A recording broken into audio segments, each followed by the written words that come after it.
মহান 27শে মাঘে এই যে লক্ষ লক্ষ মানুষের আগমন ভিড়, উনি এমন বাঁশি বাজিয়েছেন আর সেখানরা ঘরে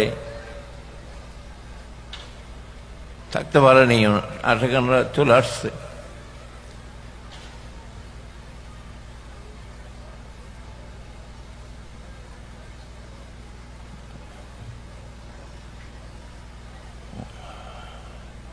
উনি এমন প্রেমের বীজ রোপণ করে গিয়েছেন,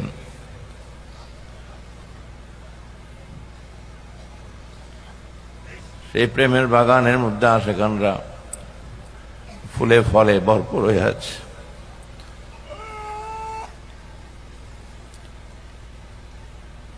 যাই হোক, আমরা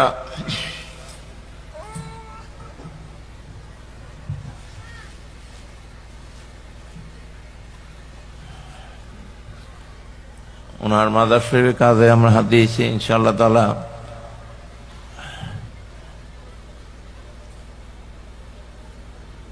সেই কাজ খুব দ্রুতই ইনশাআল্লাহ তাআলা আমরা বাস্তবায়ন করব।